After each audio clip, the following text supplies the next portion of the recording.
இது மகிமை நேரம். கர்த்தரும் இரட்சகருமாகிய இயேசு கிறிஸ்துவின் ஈடை நேற்ற நாமத்தினாலே மகிமை டிவி நேயர்களை நான் வாழ்த்துகிறேன். இந்த மகிமை நேர நிகழ்ச்சியின் மூலமாக கர்த்தருடைய வார்த்தைகளை தியானிப்பதில் உங்களோடு கூட தியானிப்பதிலே நான் மகிழ்ச்சி அடைகிறேன். பிரியமானவர்களே, இந்த நாளிலும் வேதத்தின் மகத்துவங்கள் அதை எப்படி கற்றுக்கொள்ள வேண்டும் என்பதை குறித்து தியானித்தோம். இந்த நாளிலும் அதை எப்படி கைக்கொள்ள வேண்டும், நாம் ஏன் அதை கடைபிடிக்க வேண்டும், வேதத்தை, வேத வசனங்களை, கட்டளைகளை, கற்பனைகளை நான் கைக்கொள்ள வேண்டும் என்பதை குறித்து நாம் தியானிக்க இருக்கிறோம். வெளிப்படுத்தின விசேஷம் 1ஆம் அதிகாரம் 3ஆம் வசனத்திலே, இந்த தீர்க்க தரிசன வசனங்களை வாசிக்கிறவனும் கேட்கிறவர்களும் இதில் எழுதியிருக்கிறவைகளை கை கொள்ளுகிறவர்களும் பாக்கியவான்கள், காலம் சமீபமாக இருக்கிறது.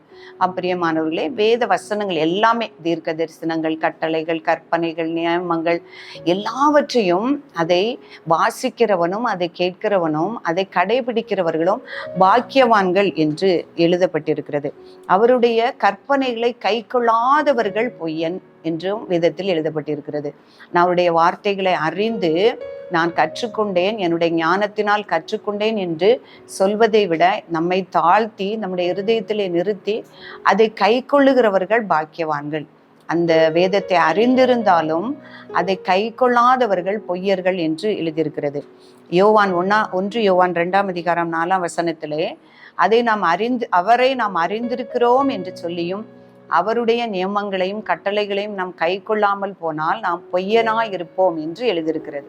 அப்போ நாம் இயேசுவை அறிந்து இயேசு கிறிஸ்துவை விசுவாசிக்கிறோம், அவருடைய வார்த்தைகளை வாசிக்கிறோம், அவருடைய வார்த்தைகளை தியானிக்கிறோம், எல்லாவற்றையும் அறிந்திருக்கிறோம். கர்த்தருடைய இயேசு கிறிஸ்துவனுடைய பிரசங்கங்கள், இயேசு கிறிஸ்துவனுடைய சத்தியம் எல்லாவற்றையும் நாம் அறிந்திருக்கிறேன். ஆனால் அவருடைய கட்டளைகளே கற்பனைகளை நான் கை கொள்ளாதவர்களாக நாம் இருந்தால் நாம் பொய்யராய் இருப்போம் என்றும் எழுதியிருக்கிறது.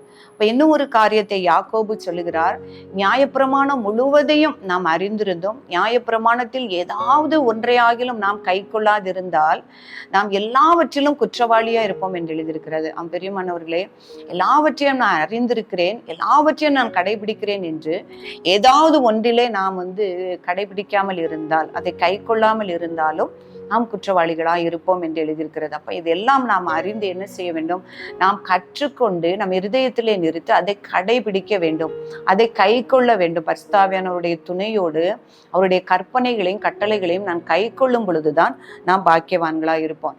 பவுல் பிரசங்கத்தில் அவருடைய கொரிந்தியர் சபைக்கு சொல்லும்போது சொல்லுகிறார், நான் உங்களுக்கு சொல்லிய எல்லா வசனங்களையும் நீங்கள் கை கொண்டபடியினால் உங்களை நான் புகழுகிறேன் என்று சொல்லுகிறார்.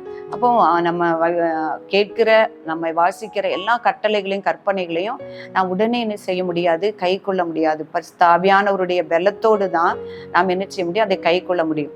அப்போ அந்த கொரிந்தியர் சபைக்கு சொல்லும் பொழுது, நீங்க நான் சொல்லி எல்லா கற்பனைகளையும் எல்லா சத்தியங்களையும் நீங்க கடைபிடிச்சபடினால உங்களை நான் புகழுகிறேன் அப்படின்னு சொல்றாரு. அப்படி இல்லை அப்படின்னா உங்களுடைய விசுவாசம் விருதாவா இருக்கும். அவருடைய கற்பனைகளை அறிந்து நாம் அதை கை கொள்ளாம இருந்தோம் அப்படின்னு சொன்னா அவருடைய விசுவாசம், நம்முடைய விசுவாசிக்கிறேன், அவரை அறிந்திருக்கிறேன் என்று சொல்லுவதெல்லாம் வீண், அதெல்லாம் பொய்யா இருக்கும் அப்படின்னு வேதத்துல சொல்லியிருக்கிறது. பிரியமானவர்களே, நாம் கை கொள்ள வேண்டும் என்றுதான் ஆண்டவர் விரும்புகிறார். அப்ப ஆண்டவர் என்ன சொல்றாரு, உபாகமம் 10:13 சொல்லுகிறாரு, நான் உங்களுக்கு சொல்லக்கூடிய கட்டளைகளையும் கற்பனைகளையும் கை கொள்ளுவதே என்று வேற எதை நான் உங்களிடத்துல நான் எதிர்பார்க்கிறேன் அப்படின்னு சொல்றாரு. கட்டளைகளையும் கற்பனைகளையும் மோசேயின் மூலமாக இஸ்ரவேல் ஜனங்களுக்கு கொடுத்து ஆண்டவர் அந்த ஒண்ணுந்தான் அவங்கள்ட்ட என்ன செய்யறாரு, எதிர்பார்க்கிறார். இன்று உனக்கு கற்பிக்கிற கர்த்தருடைய கற்பனைகளையும் கட்டளைகளையும் உனக்கு நன்மை உண்டாகும்படி கை கொள்ள வேண்டும் என்பதே அல்லாமல் வேற எதை கர்த்தர் உன்னிடத்தில் கேட்கிறார். இன்றைக்கும் ஆண்டவர் அதைத்தான் எதிர்பார்க்கிறார். இயேசு கிறிஸ்து சொல்லிய வார்த்தைகள், அவருடைய சத்தியம், அவருடைய வசனங்களை கேட்டு அதற்கு கீழ்ப்படிந்து அதை கை கொள்ளுகிறவர்களாக நாம் காணப்படும் போது கர்த்தர் நம்மேல் அவர் பிரியமா இருக்கிறார். எத்தனையோ ஆசீர்வாதங்கள் வேதத்திலே சொல்லப்பட்டிருக்கிறது. அவருடைய கட்டளைகளையும் கற்பனைகளையும் நீங்க கை கொண்டு நடந்தால், இஸ்ரவேல் ஜனங்களுக்கு சொல்லும் பொழுது சொல்லுகிறார், எகிப்தியருக்கு வரக்கூடிய வியாதிகளில் ஒன்றையும் நான் உங்களுக்கு வர பண்ணேன் என்று சொல்கிறார். நீங்கள் என்னுடைய கற்பனைகளை கட்டளைகளை மட்டும் நீங்க கை கொண்டு நடங்க, உங்களுக்கு தேசத்தை தருவேன். எத்தனையோ ஆசீர்வாதங்கள் உபாகமம் 28ஆம் அதிகாரத்துல பார்க்கும் பொழுது, நீங்கள் கட்டளைகளையும் கற்பனைகளையும் கை கொண்டு நடந்தால் உலக பிரகாரமான ஆசீர்வாதங்கள், ஏற்ற வேளையில் மழையை பொழிய பண்ணுவேன், உங்கள் நிலத்தில் உங்கள் பூமியில செழிக்க பண்ணுவேன், உங்கள் தேசத்தில் வாழ்ந்திருக்க பண்ணுவேன் என்று அநேக ஆசீர்வாதங்களை கொடுக்கிறார். இப்போ தாவீதை அவர் ராஜாவாக அபிஷேகம் பண்ணி அவரை ராஜாவாக ஏற்படுத்தி ஒரு பெரிய உடன்படிக்கை அவரோடு செய்கிறார். நீ என்னுடைய கட்டளைகளையும் கற்பனைகளையும் நீ கை கொண்டு நடந்தா உனக்கு பின்னும் உன்னுடைய சிங்காசனத்தில் வீற்றிருக்க ஒரு புருஷன் இல்லாமல் போவதில்லை என்று அந்த பெரிய ராஜ்யத்தை தாவீதுக்கு கொடுத்ததை பார்க்க முடிகிறது. அதே போல சாலமோனுக்கு தாவீது சொல்லும் பொழுது சொல்லுகிறார், சாலமோனுக்கு இயேசு தேவன் சொல்லும் பொழுது, உன் தகப்பனாகிய தாவீதை போல நீயும் என்னுடைய கட்டளைகளையும் கற்பனைகளையும் கை கொண்டு நீ நடந்தன்னா உனக்கும் உன்னுடைய ராஜ்யத்தை நான் நிலைத்திருக்க பண்ணுவேன் என்பதை சொல்லுகிறதை பார்க்கிறோம். பிரியமானவர்களே, ஒவ்வொருவரையும் ஆண்டவர் விரும்புகிறது அவருடைய வசனங்களை அறிந்து அதை கற்றுக்கொண்டு அதை நாம் கை கொள்ள வேண்டும் என்று அவர் விரும்புகிறார். அப்போ இந்த இஸ்ரவேல் ஜனங்கள் அவருடைய கற்பனைகளை கை கொள்ளாததினால் அவள் சிறைப்பட்டு பாபிலோன் தேசத்திற்கு போய் இருக்கும் பொழுது ஆண்டவர் சொல்லுகிறார், எசேக்கியேல் தீர்க்கதரிசியின் மூலமாக சொல்லுகிறார், அவருடைய கட்டளைகளையும் கற்பனைகளையும் நம்முடைய சொந்த பலத்தினாலே நம்முடைய சொந்த ஆவியினாலே நாம் என்ன செய்ய முடியாது, கை கொள்ள முடியாது.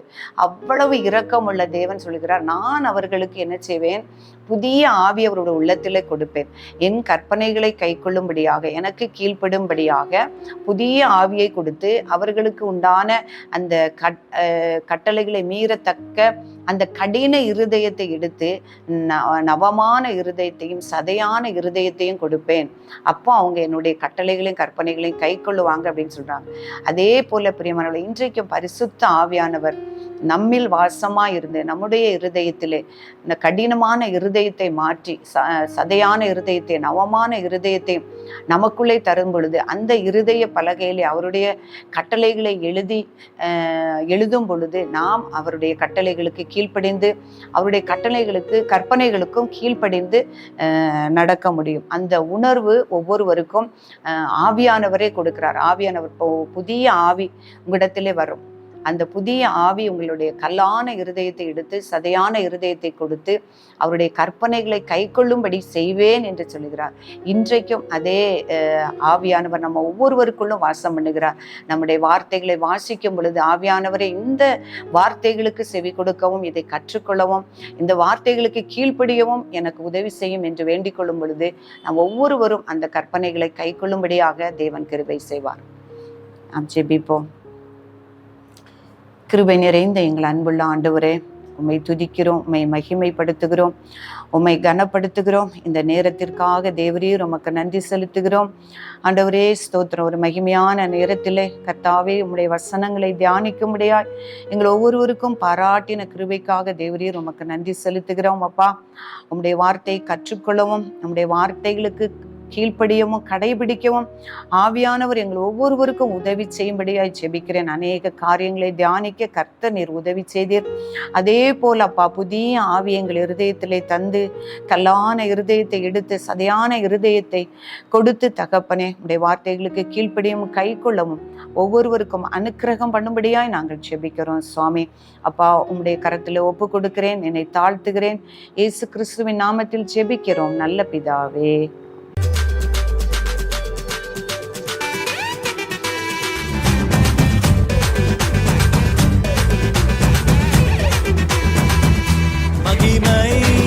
மகிமை